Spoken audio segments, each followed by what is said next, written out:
Hello बच्चों, कैसे हो? तो हमने देखा क्या कि सेल का जो अपना चैप्टर था, cell the unit of life, वो कंप्लीट किया हमने। और यहाँ पे कंटिन्यू करते हुए इस वीडियो में मैं लेके आया हूँ सेकंड जो चैप्टर है, वो cell cycle and cell division.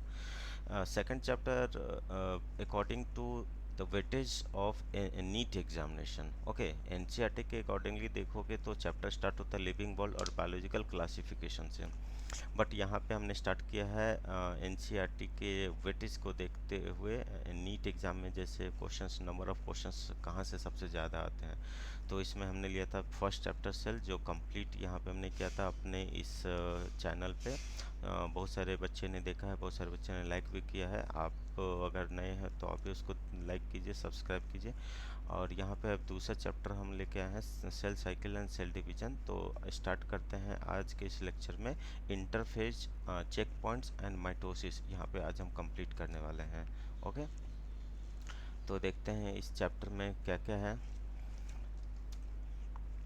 तो ये चैप्टर जैसा कि है, यहाँ से स्टार्ट होता है एक थ्योरी से, और वो थ्योरी जो है दैट गिवन बाय रडोल्फ वीरको, जैसा कि हमने लास्ट लेक्चर में डिस्कस किया था। सेल थ्योरी जो है, सेल थ्योरी सेल्लाइटन एंड शॉ ने दिया था, and later extended by Rudolf Virchow. तो रडोल्फ वीरको ने एक स्टेटमेंट कहा था, ओमनी सेलुला ए सेलुला। इसका ये मतलब था कि all the cells arise from pre existing cell.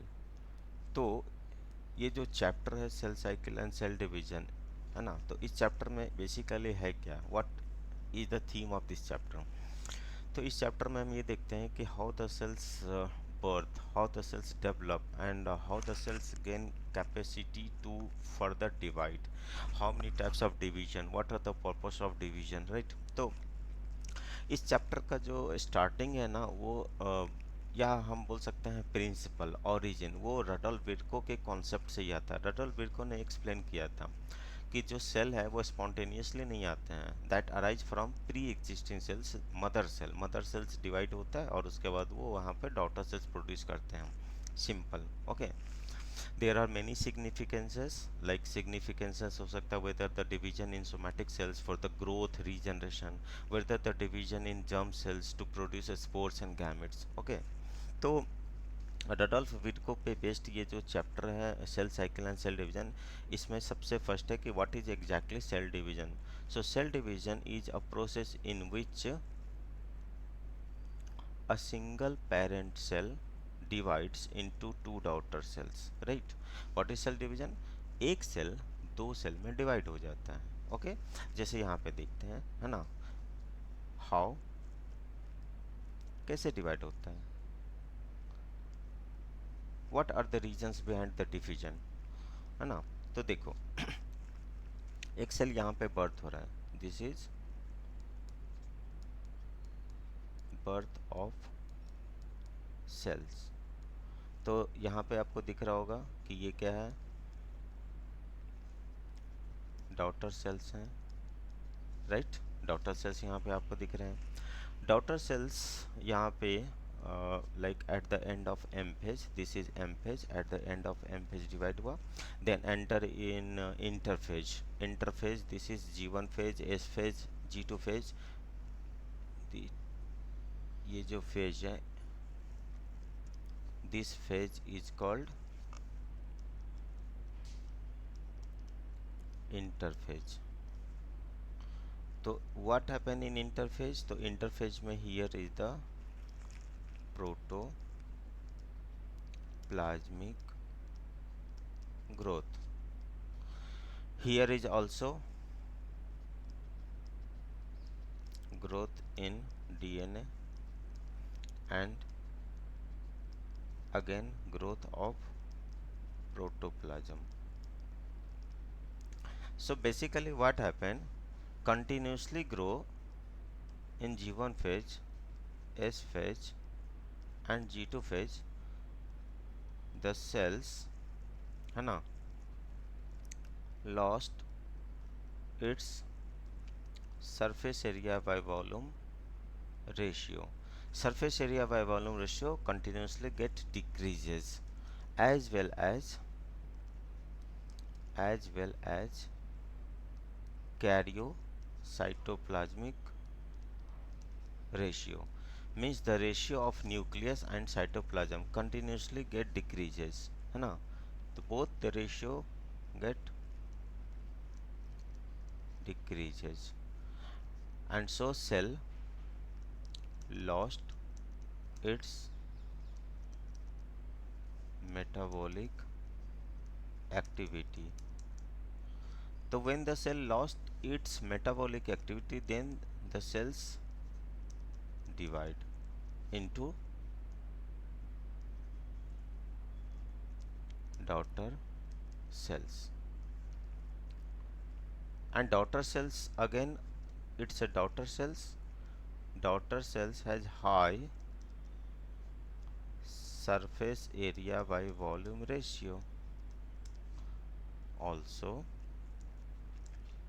high karyocytoplasmic ratio, so hence high metabolic rate. So you know what are the reasons behind the divisions? So cell maintain its activity. Cell just try to maintain, try to conserve its cell metabolic activity, cytoplasmic activity, increase surface area by volume ratio, and these are the different reasons कि cell divide. देखो surface area by volume ratio is the जैसे जैसे decrease होगा metabolic activities भी decrease होंगे, means metabolic activities directly dependent on the surface area by volume ratio as well as karyocytoplasmic ratio.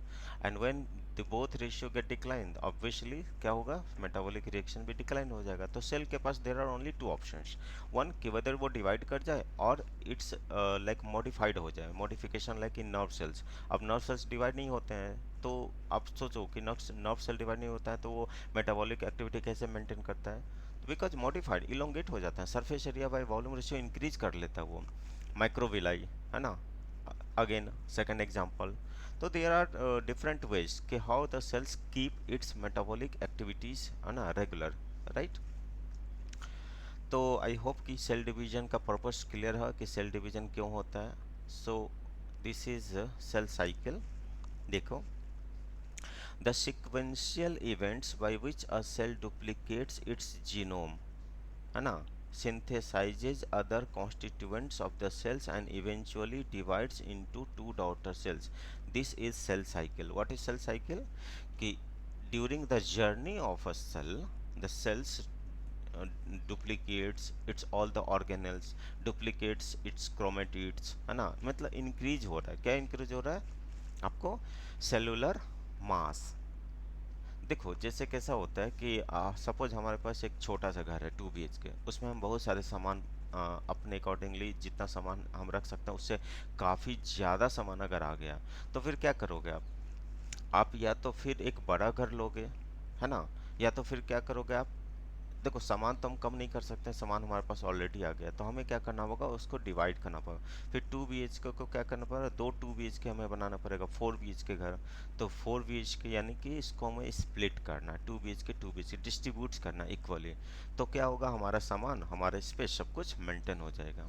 तो यही काम सेल करता है. सेल के पास कैसा होता है, माइटोकॉन्ड्रिया, गोल्गी, ईआर सब कुछ डबल हो रहा है, तो सेल क्या करेगा, डिवाइड कर जाएंगे. In this is a genetically control series. Control series का मतलब बेटा this is regulated by some check points. अब चेक पॉइंट्स क्या होता है ये हम आगे देखेंगे. एक्चुअली ये एनसीईआरटी में नहीं है, अभी नीट में भी नहीं आता है, बट थोड़ा सा चेक पॉइंट्स के बारे में हम समझेंगे यहाँ पे. बिफोर एंटरिंग डिवीजन फेज और M phase, mitotic phase, the dividing cell synthesizes many proteins, replicates its DNA, duplicates its chromatins, है ना, ऑर्गेनेल्स एंड सेंट्रियोल्स. ये सारे वो ड्यूटीज हैं, वर्क है जो सेल को करना है. Okay. Growth is a continuous process. Cellular growth is a continuous process which occurs throughout the life of a cell. Means entire cell cycle. देखो G1 phase, S phase, G2 phase, even M phase, इन सारे phases में cell grow करता है। आपको मालूम है सारे फेजेज में सेल प्रोटोप्लाज्मिक ग्रोथ यहाँ पे है। But DNA replication DNA replications and duplication of organelles occurs at a specific stage only. Specific stage, देखो this is the line of NCERT. Duplication of endoplasmic reticulum, Golgi complex, ये सब होता है G1 phase में। Duplication of mitochondria, plastids and also Golgi body in G2 phase. तो ये सिर्फ इन्हीं दो फेज में होता है। डीएनए रेप्लिकेशन किधर होता है आपको? एस फेज में। लेकिन protein synthesis, RNA synthesis, density increase density of cytoplasms occurs in the entire cell cycle. So this is a very important line. This is very important line. This ensures that daughter cells progenies are structurally and functionally intact means conserve its products, conserve its ploidy and conserves its DNA concentration. तो इसका मतलब होता है अपने product को balance कर रखा है। प्लॉइडी लेवल 2n है तो 2n होना चाहिए, 4n तो 4n होना चाहिए, as parent as daughter cells. DNA concentration 2c है तो 2c, 4c तो 4c। ये सारी चीज़ें हम समझेंगे यहाँ पे इस लेक्चर में, इस वीडियो में, ठीक है बेटा। नेक्स्ट, सो यहाँ पे हम क्या देखने वाले हैं? आई होप कि यहाँ पे कोई डाउट नहीं है, आपको समझ में आ गया होगा। So these are the different phases of cell cycle. The first is in there are two phases, mainly two phases of cell cycle. The first is interphase or growing phase, second is division phase or mitotic phase. Let's introduce interphase. Interphase, the phase between two successive mitotic phase, M phase. Okay, so here M phase is mitotic phase, not meiotic phase. Okay, so meiosis is a very specific type of division that occurs in the only sexually reproducing organisms. So M represents, M stands for mitosis, right? Cell growth in this phase, cell यहाँ पे grow होता है, and this constitutes 90% duration of entire cell cycle. So for example, duration of cell cycle is 20 minutes. Duration of cell cycle in bacteria in E. coli is 20 minutes. So almost 19 minutes in interphase and 1 minute in M phase. Similarly, yeast 90 minutes. Entire cell cycle duration is 90 minutes for yeast, Saccharomyces cerevisiae, and for human cell it is 24 hours. So you have to calculate. तुम्हें calculate करना पड़ेगा बेटा कि how much it takes time in interphase and how much it takes time in M phase. So there are many questions based on this. So यहाँ से MCQs आपको आएंगे time को लेके। Next is M phase. What is M phase? Actual division, actual cell division. Cell divides everything into two daughter cells, equal halves, constitutes 5% duration of cell cycle. Done. So this is all about the cell cycle. So there are two division, there are two phase. It's interphase and mitotic phase. What is interphase? Interphase is a phase between two successive mitotic phase. Okay. Next is थोड़ा elaborate यहाँ पे मैं करने जा रहा हूँ interphase को। Interphase is a non dividing but growing phase. Very careful रहना यहाँ पे बेटा। It's a non dividing but ये this is most active phase where the cell growth, organelles duplicates and DNA replicates, है ना। This is a period of intense growth and synthesis where the cell stocks all biomolecules required during cell division. ये line का क्या मतलब है? What is the meaning of this statement? कि इस period में, इस फेज में, इंटरफेज में सेल्स वो सारी चीज़ें को प्रिपेयर्ड सिंथेसिस करके रखना चाहता है that is required in division phase. For example division phase में क्या चाहिए? स्पिंडल फाइबर, तो ट्यूबुलिन बनाएंगे। डिवीजन फेज में इनको क्या चाहिए, condensing protein, condensation of chromatins के लिए, तो कंडेंसिंग प्रोटीन्स बनाएंगे, कोहेसिन प्रोटीन, मतलब जो भी प्रोटीन्स की रिक्वायरमेंट है यहाँ पे सेल डिवीजन में, माइटोसिस में, तो they all proteins, they all like inclusions organelles are synthesized in this phase. Okay, जैसे हमारे घर में कोई गेस्ट आने वाला होता है तो हम क्या करते हैं, उसके पहले जो है सारी प्रिपरेशन, सारी तैयारी, सारे स्टॉक हम अपने स्टोर में रख के रखते हैं कि उस टाइम में हमें कोई मुसीबत, कोई प्रॉब्लम नहीं आनी चाहिए। ऐसा तो नहीं कि गेस्ट अभी आ गया तो अच्छा अब आ गए, अभी हम मार्केट जा रहे हैं और सामान खरीदने के लिए उनके लिए कि भैया आपको ये चाहिए, नहीं ना, पहले से प्रिपेयर हम कर लेते हैं।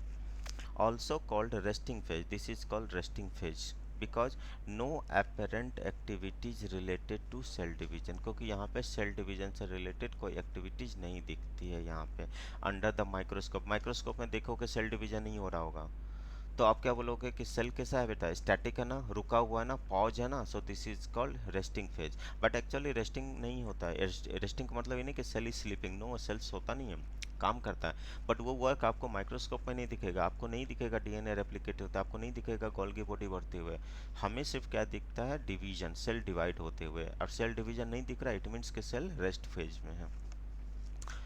सो interphase further divided into three stages, इसके तीन स्टेजेस हैं, लेट्स सी, देखते हैं तीन स्टेजेस क्या क्या हैं। तो फर्स्ट स्टेज जो यहाँ पे है that is G1 growth one phase, है ना, G1, G stands for growth, G stands for growth, or sometimes this is also called gap phase. So growth phase, why growth phase, because here is the protoplasmic growth. Why gap phase, because it's a gap between cell division. Cell division means division of chromatids. The gap between division of chromatids and duplication of chromatids, है ना, interesting. What happen before the G1 phase, G1 phase के पहले क्या है यहाँ पे, G1 phase, G1 phase बेटा, before G1 phase this is M phase, and after G1 phase this is S phase. What happen in M phase, division of DNA chromatids. What happen in S phase, duplication of chromatids, replication of DNA, right? So this is called gap phase. DNA is not synthesized here but remains metabolically active. Okay देखो, each and every statements are very important. कोई भी statements आपको NCERT में, कोई NEET के exam में पूछ देंगे एनसीईआरटी से, कोई भी स्टेटमेंट असर्शन रीजंस में आ जाएगा, कोई भी स्टेटमेंट ट्रू एंड फॉल्स में पूछ देंगे। You know now day this trend, है ना, एक ट्रेंड है आपको कि बायोलॉजी में कैसे क्वेश्चन आ रहे हैं, true false, statement based questions, assertion reason. तो बेटा एक एक लाइन यहाँ पे ना जो मैंने यहाँ पे लिखा हुआ है, इट्स वेरी इंपॉर्टेंट, बहुत अच्छे से याद रखना है सबको। Most of the cell organelles duplicate in this phase, यहाँ पे most of the organelles duplicate होते हैं except mitochondria and chloroplast plastids.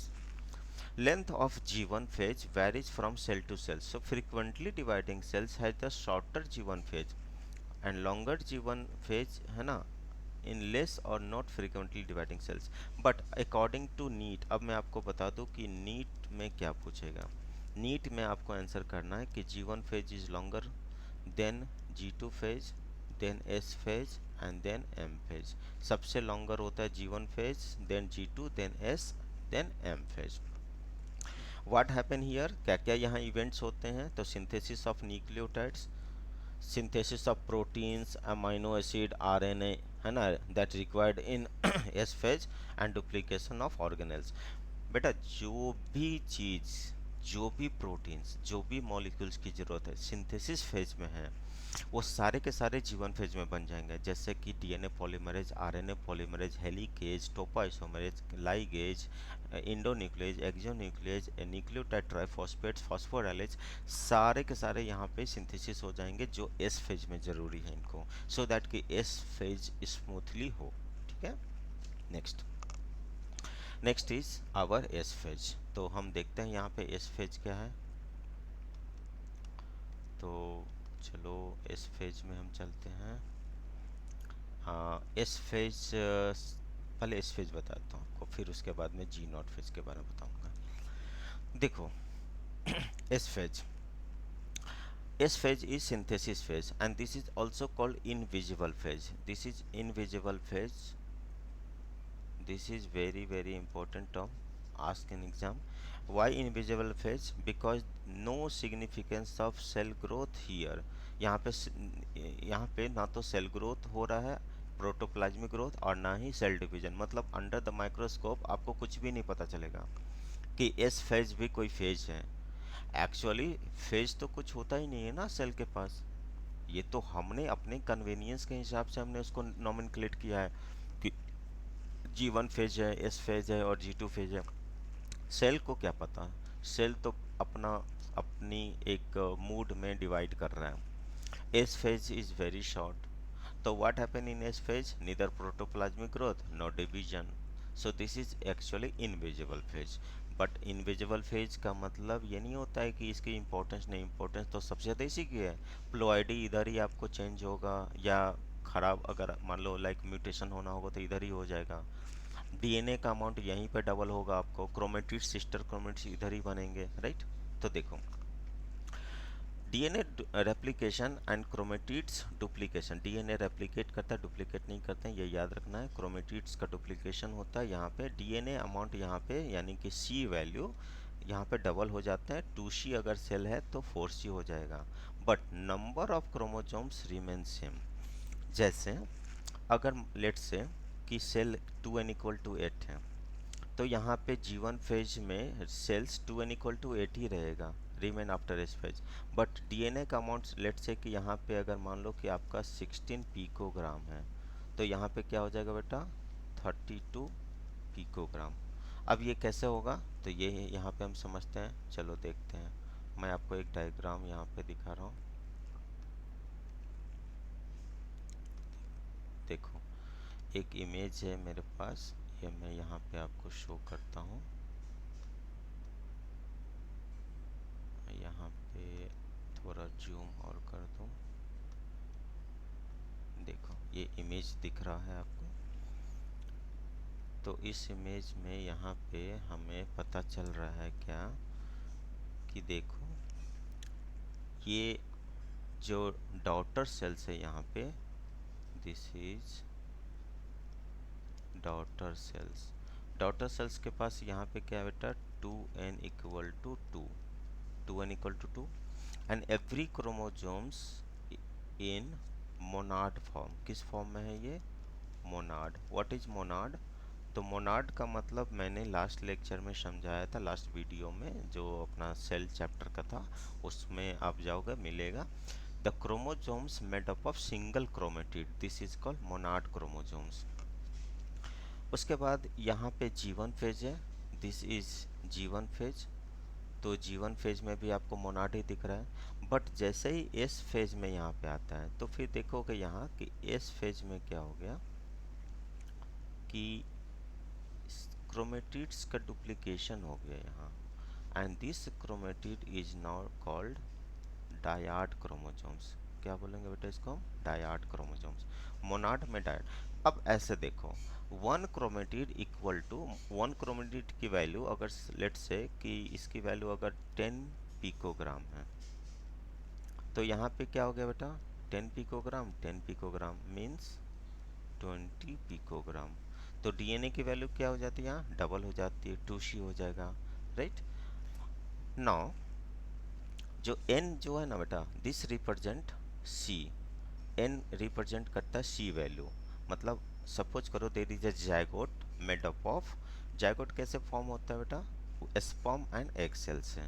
तो सपोज करो लेट से कि ये जो है ना आपका, ये स्पर्म है, दिस इज स्पर्म, है ना। देखो आपको यहाँ पे अच्छे से समझाता हूँ मैं। ये स्पर्म है, n equal to C, C haploid आ गया, ये है आपका एक्सेल, ये एक्सेल है। अब इन दोनों के फर्टिलाइजेशन से क्या बनेगा, हमें जायगोट क्या हो जाएगा 2n, तो 2n equal to C plus C क्या हो जाएगा 2c, तो हमारी वैल्यू क्या आती है 2c। अब अगर डॉटर सेल्स में जाना है तो डॉटर सेल्स की वैल्यू क्या होनी चाहिए 2c होनी चाहिए, है ना। देखो सेल की वैल्यू 2c है and cell produce two daughter cells and both cells must have 2c value, how it is possible. भाई आपके पास 100 रुपीज़ है और आपको दो लोगों को 100 देना है, कैसे पॉसिबल होगा। तो first of all you have to double your amount, आपको 100 को 200 कन्वर्ट करना पड़ेगा। तो यहाँ पे अगर सपोज करो कि वैल्यू 2c है तो इधर डबल हो जाएंगे तो क्या हो जाएगा 4c। G2 में क्या रहेगा बच्चे 4c, और जैसे माइटोसिस होगा तो फिर से यहाँ पे 4c जो है डिवाइड होके क्या बन जाएगा 2c, हो गया ना। So this is called equational division, mitosis को हम क्या बोलते हैं इक्वेशनल डिवीजन, डन। तो चलो इसको हम आगे समझते हैं। एक आपके लिए जो है ना मैंने यहाँ पे एक रखा है, देखो ये समझो आप क्या है यहाँ पे। देखो दिस इज मोनाड क्रोमोसोम्स, इसकी वैल्यू हम क्या रखते हैं बेटा, ये मोनाड क्रोमोसोम्स है, इट्स अ सी, मान लो यहाँ सी है, वाई सी क्योंकि सिंगल सेट है। अब अगर सपोज करो कि मैं इसका एक पेयर बनाता हूँ, चलो मैं इसका एक पेयर बना रहा हूँ, ये मैंने बनाया इसका एक पेयर, ये हो गया homologous. This is maternal chromosomes जो हमें मदर से आया है, एंड ये जो है हमारा ये है पैटर्नल क्रोमोसोम्स जो फादर से आया है। तो इसकी भी वैल्यू क्या है सी और इसकी भी वैल्यू सी, तो सी वैल्यू है एंड द सी वैल्यू, तो हमारी वैल्यू क्या हो जाती है, हमारी वैल्यू हो जाती है 2c। और यहाँ पे देखो this represent C and this is the duplication, यानी ये खुद अपने आप में सी हो गया, तो इसकी खुद की अकेले की वैल्यू क्या हो गई 2c। नाउ जैसा ये क्रोमोसोम्स ब्लू कलर का जो सामने में दिख रहा है, जो मोनाड से डायाड यहाँ पे बने हैं, ये कैसा बना बेटा डायाड बना है ना ये। तो अब यहाँ पे देखोगे तो इस ये भी तो डुप्लीकेट किया होगा ना बेटा, ये वाला जो मैटरनल क्रोमोसोम्स है ये भी तो डुप्लीकेट किया होगा, तो इसकी वैल्यू भी यहाँ पे क्या मिलेगी हमें 2c। तो ये कहाँ हम जा रहे हैं, ये जा रहे हैं हम एस फेज में, तो यहाँ पे वैल्यू क्या हो जाएगी बेटा 4c। लेकिन क्रोमोसोम्स नंबर इधर भी कितना है 2n इक्वल टू 2, इधर भी कितना है आपका chromosomes number same 2n equal to 2, तो number of chromosomes remain same. फिर से एक बार देखो इसको, देखो क्या लिखा है, ये वाला लाइन को एक बार फिर से पढ़ते हैं, हम पढ़ो। Due to the DNA amount और C value doubles from 2c to 4c the number of chromosomes remain same. Clear है एवरीवन, ठीक है। तो यहाँ पे समझ में आ गया मोनोडाइडर। देखो it starts condensation during cell division, M phase become thick and short chromosomes having one chromatid, dyad chromosomes having two sister chromatids with identical DNA sequence, duplicated chromatids। क्योंकि जब माइटोसिस हम डिस्कस करेंगे, माइटोसिस पढ़ोगे तो उसमें देखोगे कि बिल्कुल हाफ हो जाता है, डन, ठीक है। नाउ यहाँ पे देखते हैं हम, चलो इस क्वेश्चन को सॉल्व करते हैं। क्वेश्चन क्या पूछा है कि you measure the amount of DNA in a cell culture इन G2 phase and find it has 200 picogram DNA per cell, है ना। You measure the amount of DNA in a cell culture इन G2 phase and find it is 200। इसका मतलब क्या है कि question में आपको दिया हुआ कि G2 फेज जो है उसमें डीएनए अमाउंट कितना था 200 picogram. How much DNA would you expect to see per cell when the culture in G1 phase? तो simple G2 phase divided 2 G1 निकल जाएगा। G1 में कितना होता है भाई, G2 का हाफ करना है हमें, तो 200 picogram divided by 2 that is 100 picogram, answer. Clear? Okay. तो देखो यहाँ कुछ क्लूज है, यहाँ एक टेबल यहाँ पे आपको मिलेगा। देखो इस टेबल को देखो ध्यान से, समझते हैं। ओके, थोड़ा सा इसको मैं स्मॉल कर दूँ। हाँ, अब चलो देखते हैं इसको। देखो देखो नंबर ऑफ क्रोमोसोम्स, बेटा ध्यान देना, number of chromosomes G1 phase 2n = 46 for human cell. हमने अपना खुद का एग्जांपल लिया, उसी के बेस पे ये टेबल यहाँ पे मैंने आपको शो किया हुआ है। एस फेज में क्या हो जाएगा बेटा? एस फेज में सेम 2n = 16। G2 फेज में अगेन 46, है ना, 46। प्रोफेज 46, 2n = 46, 2n = 46, सारे में 46 हैं। क्रोमोसोम्स नंबर नहीं चेंज हो रहा है unless and until anaphase, because anaphase में क्या हो जाता है आप सभी को पता है। एनाफेज में हो जाता है डिवीजन ऑफ, देखो पढ़ा है ना हमने, डिवीजन यहाँ पे हो जाता है ना बेटा सिस्टर क्रोमेटिड्स का। तो यहाँ पे क्रोमोसोम्स नंबर डबल हो जाते हैं, तो क्या हो जाएगा यहाँ पे 4n = 92। टीलोफेज में भी सेम रहेगा, लेकिन जैसे ही माइटोसिस होगा वो वापस से 46 हो जाएंगे। नंबर ऑफ डीएनए मॉलिक्यूल्स आप देखोगे तो G1 फेज में 46 है, लेकिन जैसे ही G2 और एस फेज में जाता है तो यहाँ पे क्या हो जाता है बेटा? डबल्स, डबल्स हो जाएगा तो 92, 92, 92, 92, 92, और eight the end of mitosis वापस से 46 हो जाएगा। तो ये टेबल है, this is a very important table, याद रखना होगा। G1 फेज में आपका क्रोम डीएनए मॉलिक्यूल कितना है बेटा? 6C, है ना। Chromosomes 2n = 6, number of copies 1, 6C। G2 में हो जाएगा 12C, chromosomes number remain same. Metaphase 12C, chromosome number remain same. After cytokinesis become half, half हो गया, क्रोमोजोम्स नंबर रिमेन सेम। तो ये कुछ ट्रिक्स हैं जिससे कि हमें ये चीज़ें समझ में आ जाएंगे, राइट। अब आपको देखो यहाँ पे हम, है ना, now discuss last G2 phase, है ना। तो एस फेज आई होप समझ में आ गया होगा। अगर कोई क्वेश्चन होगा, कोई डाउट होगा तो आप कमेंट बॉक्स में लिखना। एस फेज से रिलेटेड, डीएनए वैल्यू से रिलेटेड मैं आपको इमीडिएटली रिप्लाई कर दूंगा, ठीक है। चलो नेक्स्ट इज G2 फेज, है ना। This is the last, this is the third and last phase of interphase. This is also called growth 2 phase, because यहाँ पे क्या होता है again protoplasmic growth. This is also called gap 2 phase, because क्या होता है यहाँ पे, this is the gap between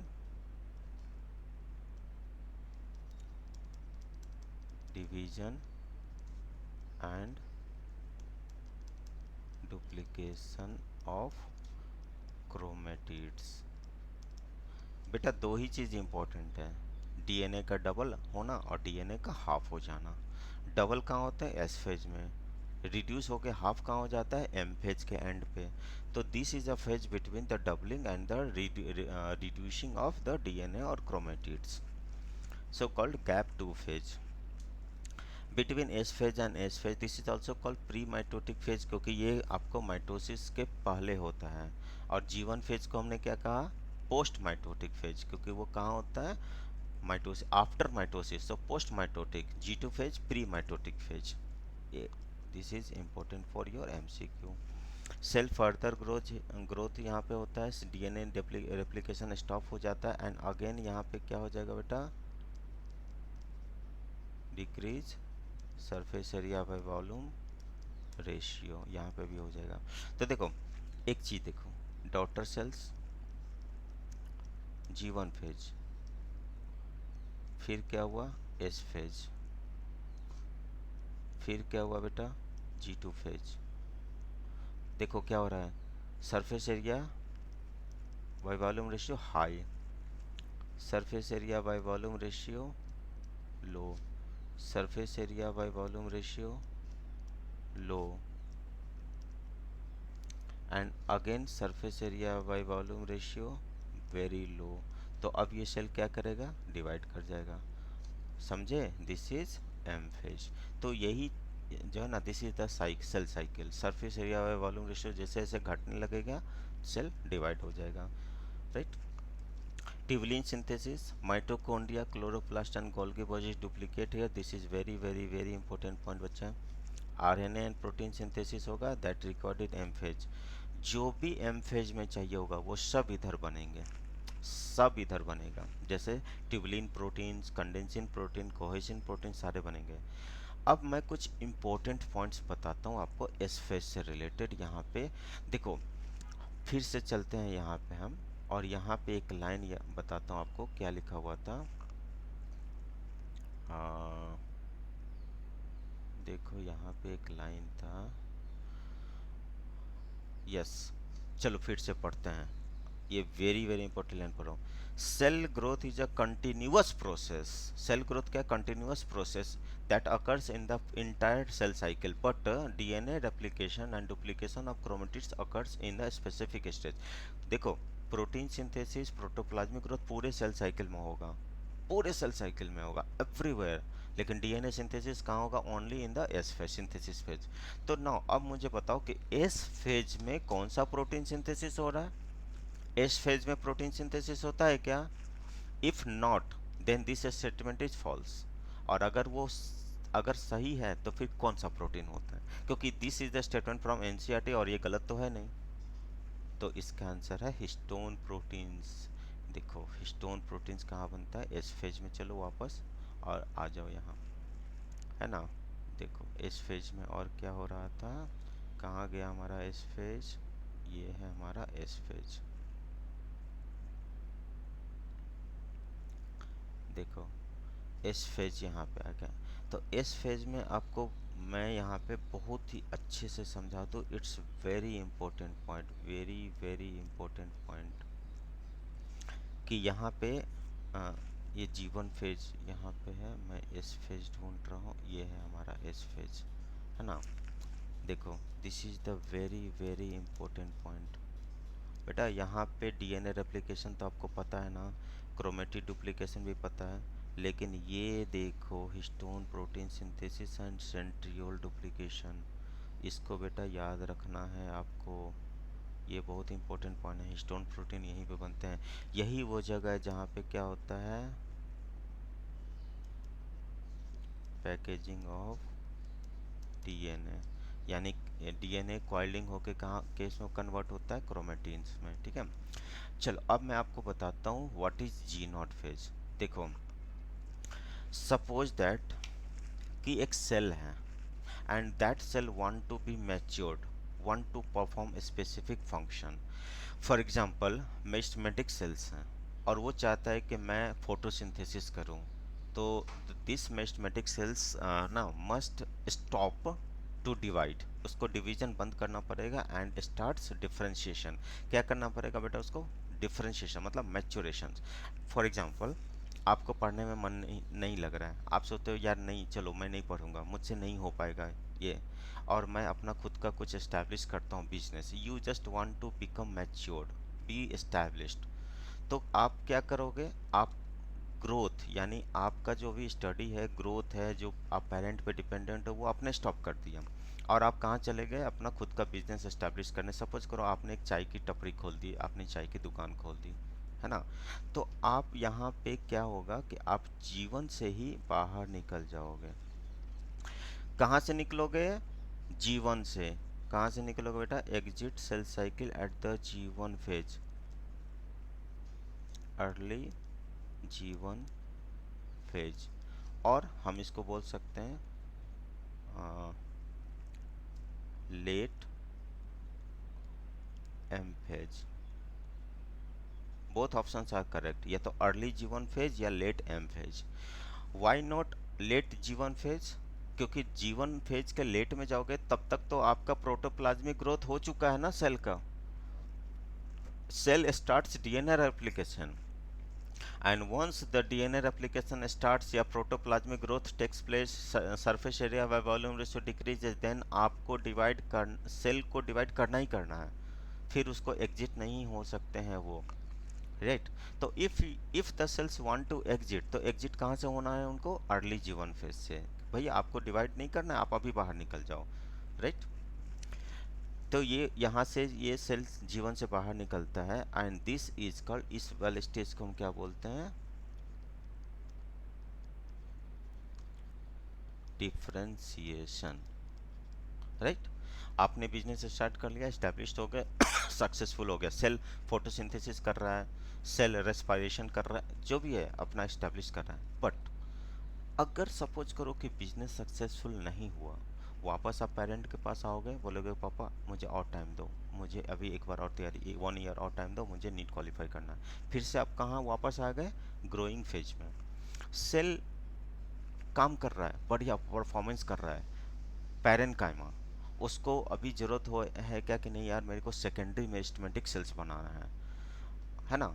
मतलब सेल्स मैच्योर्ड था, बट अभी उसको क्या है कि cells want to again redivide, cell want to lost is its maturation, its differentiated property, उसको लॉस करना है, वापस से डिवाइड करना है। अब वो क्या करेगा, फिर से वो एंटर कर जाएगा इसमें, and this is called dedifferentiation. तो जी नॉट फेज एक्चुअली क्या होता है, G nought phase is a non dividing differentiating cells during differentiation process. जैसे कि यहाँ पे देखोगे कुछ एग्जांपल है, नर्व सेल्स, नर्व सेल्स कभी री एंटर नहीं करता, नेवर, वो एक बार निकल गया तो निकल गया, है ना। सेकेंडरी में हार्ट सेल्स, सेकेंडरी में स्टमेटिक सेल्स, ये सारे जो सेल्स हैं ये सब क्या बेटा, डिफरेंशिएटिंग सेल्स हैं, जो कि सेल साइकिल से एग्जिट हो जाता है और कहाँ चले जाते हैं, क्वाइशेंट फेज में। क्वाइशेंट का मतलब silent phase, silent doesn't means inactive, it's cell do not proliferate divide but remain metabolically active, DNA synthesis absent but RNA and protein synthesis takes place, this is MCQ आ सकता है। The differentiated or specialized cells during de-differentiation process further enter in cell cycle and continue its division। ठीक है। तो यहाँ पे ये जो है ना हमने देखा कि जी नॉट फेज क्या होता है। तो इस वीडियो में हम आज यहीं तक कवर करेंगे। इसके बाद के नेक्स्ट वीडियो में मैं आपको बताऊंगा माइटोसिस के बारे में, जो आज हमारा यहाँ पे आज के टॉपिक में था, वो मैं अगले वीडियो में लेके आऊँगा। ठीक है। तब तक मैं एक बार आपको इन शॉर्ट दे दूं कि आज हमने क्या क्या देखा। तो आज के लेक्चर में हमने देखा what is cell cycle, screen पे देखो दिख रहा होगा आपको यहाँ पे। सेल साइकिल क्या होता है, it's based on the Rudolf Virchow concept omnis cellula e cellula. Then what is cell cycle, cell cycle is a journey from the cell's birth, its growth and capacity to further divide। Okay, there are two phases, interphase and M phase. M stands for mitotic phase. I repeat, not meiosis, only mitosis phase. Okay, interphase 95% duration occupy करते हैं, जबकि M phase केवल 5%। इससे related कुछ questions हैं जो कि आपको यहाँ पे नीचे वाले लाइन में दिख रहा होगा।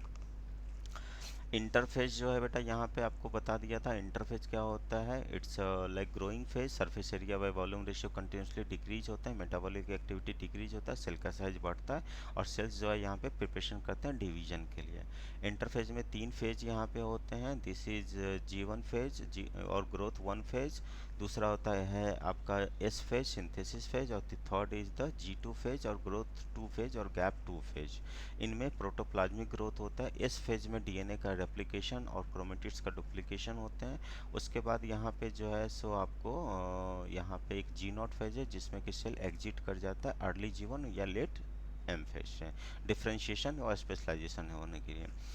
एक लाइन यहाँ पे मैंने बताया था कि ये जो सेल साइकिल है वो एक जेनेटिक कंट्रोल मैकेनिज्म है, मतलब cell cycle is controlled by gene, है ना, जीन रेगुलेशन। यहाँ पे मैंने आपको लिखा था एक स्टेटमेंट्स ना, सेकेंड पॉइंट पर हो, in this a genetically controlled series. तो कंट्रोल सीरीज का मतलब यहाँ पे ये है कि there are many check points. तो check points now not in syllabus, but मैं यहाँ पे थोड़ा सा बता दूँ यहाँ पे कि चेक पॉइंट्स क्या होते हैं। तो जैसे कि ये स्क्रीन पे आपको दिख रहा होगा,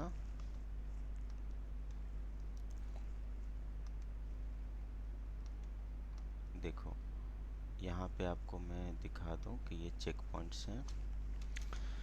देखो एक चेक पॉइंट होता है बेटा जिसको हम बोलते हैं यहाँ पे G1, this is called G1 S check point, this is called G1 S check point. और ये होता है this is major check point G1S। इसमें आपको क्या होता है कि जो साइक्लिंग डिपेंडेंट काइनेज है वो है ना, वो क्या करता है कि G1 साइक्लिंग के साथ बाइंड अप करते हैं हम। और ये साइक्लिंग डिपेंडेंट काइनेज जो है ये एक्टिवेटर होता है। साइक्लिन जो है that is secreted by, that is coded by tumour suppressing gene, cancer genes. बेटा याद रख लेना, कैंसर जीन रेगुलेट करते हैं, और अगर ये म्यूटेंट हो गया ना तो रेगुलेशन नहीं होगा, कंटिन्यूसली सेल डिवाइड होता जाएगा एंड देन ट्यूमर का फॉर्मेशन हो जाएगा। ट्यूमर मतलब मैलिग्नेंट ट्यूमर, कैंसर।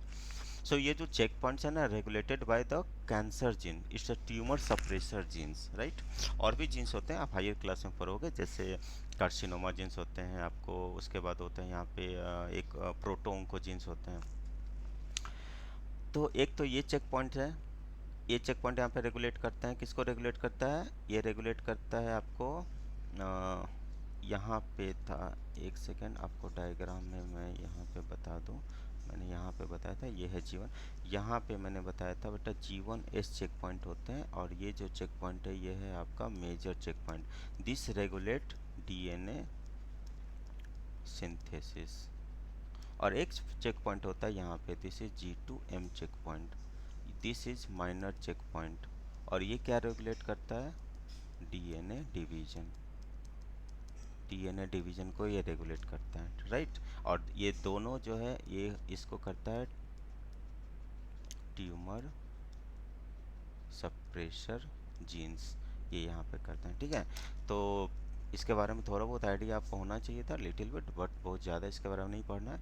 तो आज के लेक्चर्स में हम यहीं तक रखते हैं बेटा, नेक्स्ट क्लास में मैं आपको कंटिन्यू करूँगा, इसके बाद लेके हम चलेंगे माइटोसिस में। ओके, सो कंटिन्यू वीडियो को वॉच करते रहो, लाइक करते रहो, और देखते रहो, पढ़ते रहो, डाउट पूछते रहो, ठीक है बेटा। चलो यहाँ पे हम एंड करते हैं। Okay, take care, bye.